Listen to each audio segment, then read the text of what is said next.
이 새벽에 우리에게 주신 하나님 말씀은 구약성경 사무엘하 23장 18절부터 39절까지 말씀입니다. 이 말씀 가운데 18절부터 23절까지의 말씀 한 목소리로 함께 읽겠습니다. 또 스루야의 아들 요압의 아우 아비새이니 그는 그 세 사람의 우두머리라. 그가 그의 창을 들어 300명을 죽이고 세 사람 중에 이름을 얻었으니 그는 세 사람 중에 가장 존귀한 자가 아니냐. 그가 그들의 우두머리가 되었으나 그러나 첫 세 사람에게는 미치지 못하였더라. 또 갑스엘 용사의 손자 여호야다의 아들 브나야이니 그는 용맹스러운 일을 행한 자라.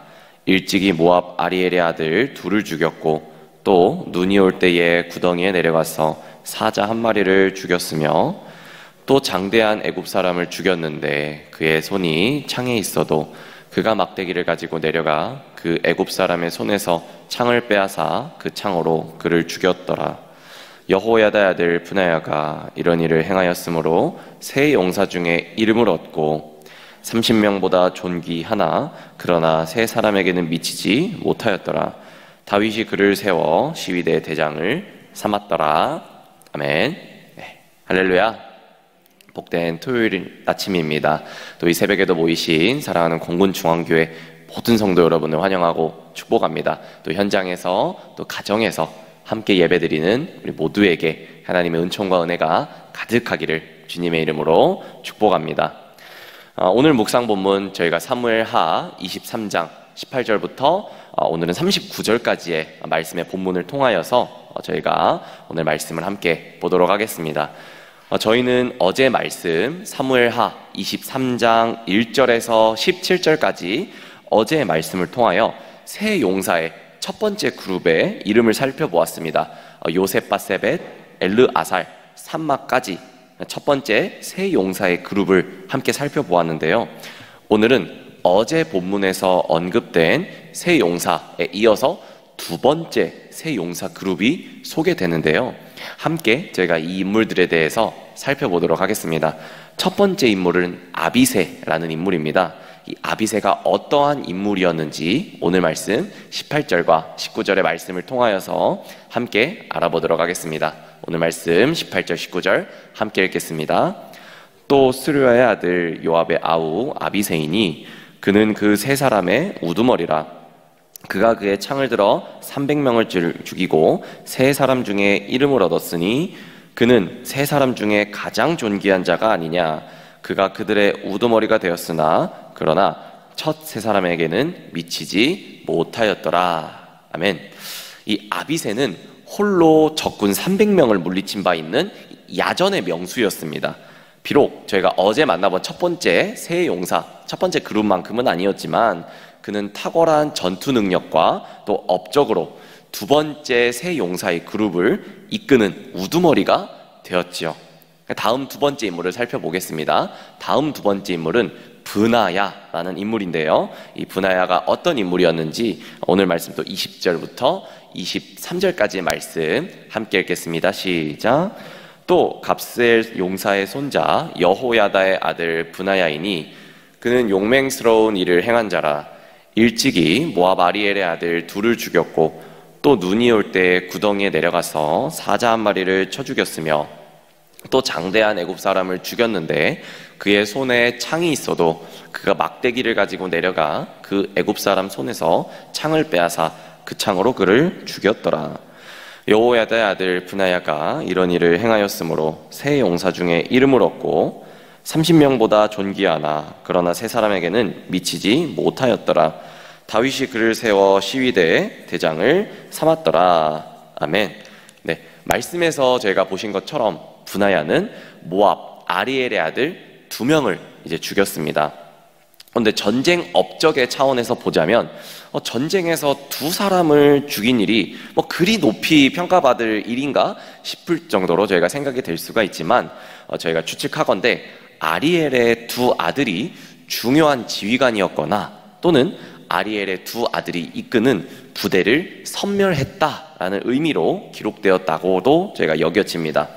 또한 브나야는 구덩이에서 사자와 싸워 이겼습니다.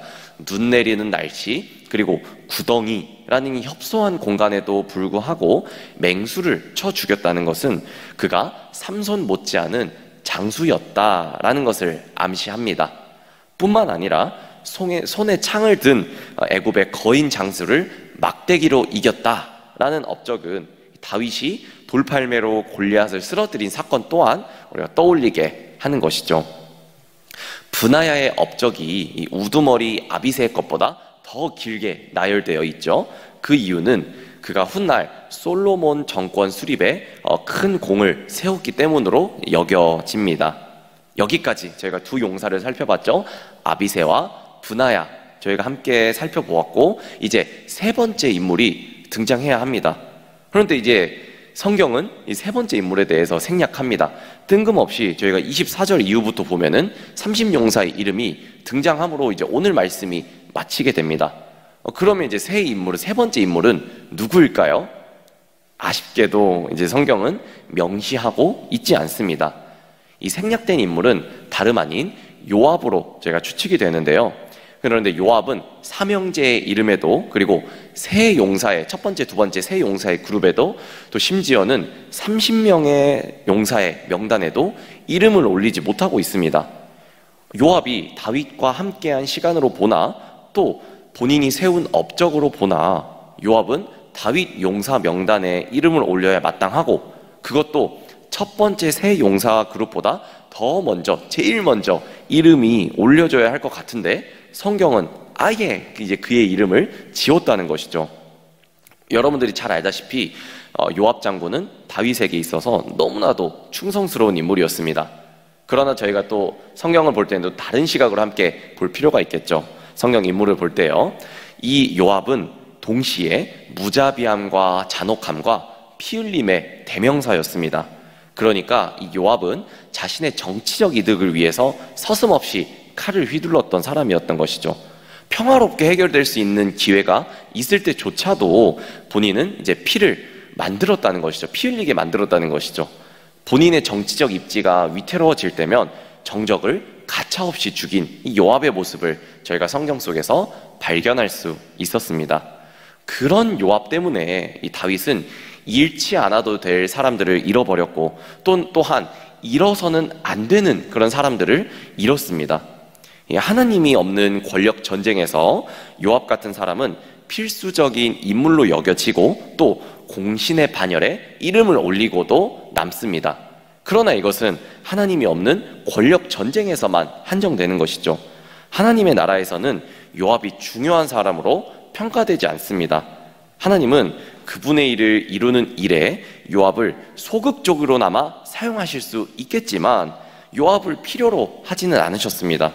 정치적 야욕과 또 냉혹함으로 뒤범벅이 된 그 요압을 하나님은 충성된 사람으로 인정하지 않는다라는 뜻이죠.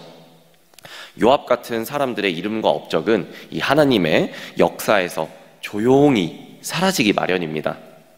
반면 저희가 억울하게 죽음을 맞은 사람이 오늘 성경 말씀 속에서 등장했죠. 햇사람 우리아입니다. 이 우리아의 이름은 또렷하게 기록이 되어 있는데요, 이 우리아의 이름은 다윗이 저지른 최악의 죄를 기록한 셈이죠. 여러분들도 너무나도 또 잘 아시리라 믿습니다.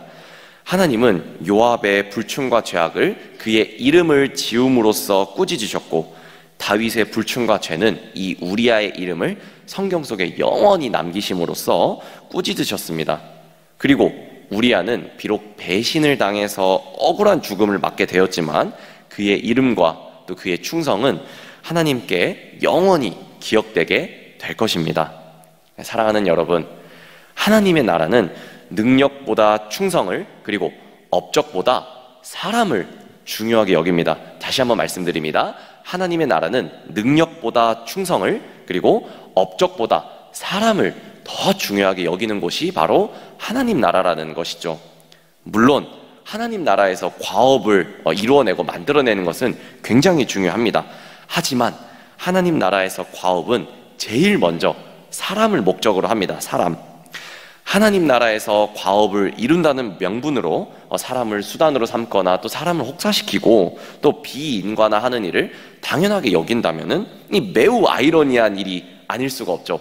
조금 속된 말로 사람을 한 도구로 사용한다는 것이 하나님 나라를 이루어가는 과정이 아니라는 것이죠. 따라서 하나님의 공동체는 사람을 소중하게 여기는 문화를 제일 먼저 구축해야 되겠습니다. 사람이 남지 않은 과업은 무의미하다라고 말씀드릴 수가 있겠습니다. 또한 사람을 소중히 여기는 문화를 악용하지 않는 성숙함을 특별히 우리 모이신 그리스도인들께서 함양해야 되겠죠. 자기 책임을 소홀히 안 채 남에게 존중과 배려를 요구한다면 이것이 이제 아이러니한 일이고 또 부당한 희생을 나타내는 일이지 않겠습니까? 따라서 오늘 말씀을 통하여서 다른 사람을 돌아보는 것보다 오늘 이 시간에는 우리 자신을 먼저 돌아봤으면 좋겠습니다. 저희가 아까 말씀 속에서 용사들의 이름도 이제 읽진 않았지만 살펴보았습니다. 이스라엘 용사 중에서는 이제 각 지파에서 선발된 자도 있었고 이방 출신도 있었죠. 그러나 이제 그들의 목적은 오직 하나였습니다. 그들이 싸운 것은 오직 하나님의 영광을 위해서 싸웠다는 것이죠. 우리 또한 하나님의 영광을 위해서 싸우는 용사가 되어야 되겠습니다. 그 용사가 되는 길 무엇이겠습니까? 물론 우리가 힘차게 기도하고 또 선교하고 하나님의 말씀을 많이 읽고 또 주변에게 전하는 일도 굉장히 중요하지만 그 무엇보다 타인을 대하는 우리 자신의 모습을 돌아보는 마음이 또 중요하겠습니다. 하나님이 우리를 지으셨죠. 하나님이 우리를 지으신 것처럼 내가 대하는 다른 사람도 하나님께서 분명히 지어주셨습니다. 가족 구성원도 그렇고요, 직장 동료, 인원, 그리고 오늘 우리가 만나는 사람 모두가 하나님의 피조물이라는 사실이죠.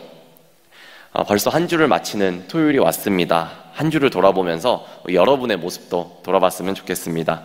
직장에서나 가정에서, 그리고 하나님이 우리에게 주신 가족 구성원과 직장 인원들에게 어떠한 모습으로 대하였는지 이 시간 돌아보기를 원합니다.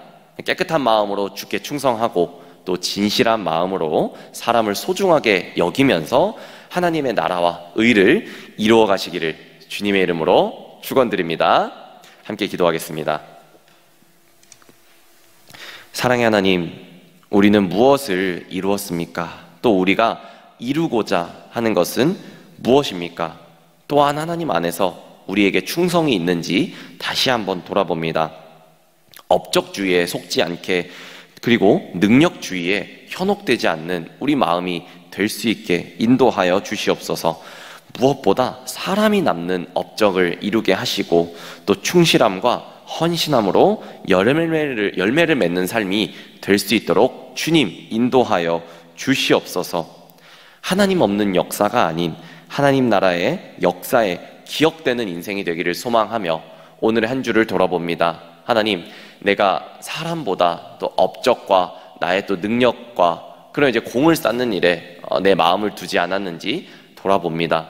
주님께서 용서할 부분 용서하여 주시고 또 회개할 부분 우리가 회개하오니 주님께서 인도하여 주시는 우리 또 한 주의 삶, 그리고 주말의 첫 시작될 수 있도록 주님께서 인도하여 주시옵소서. 살아계신 예수님 이름으로 감사히 기도드렸습니다. 아멘.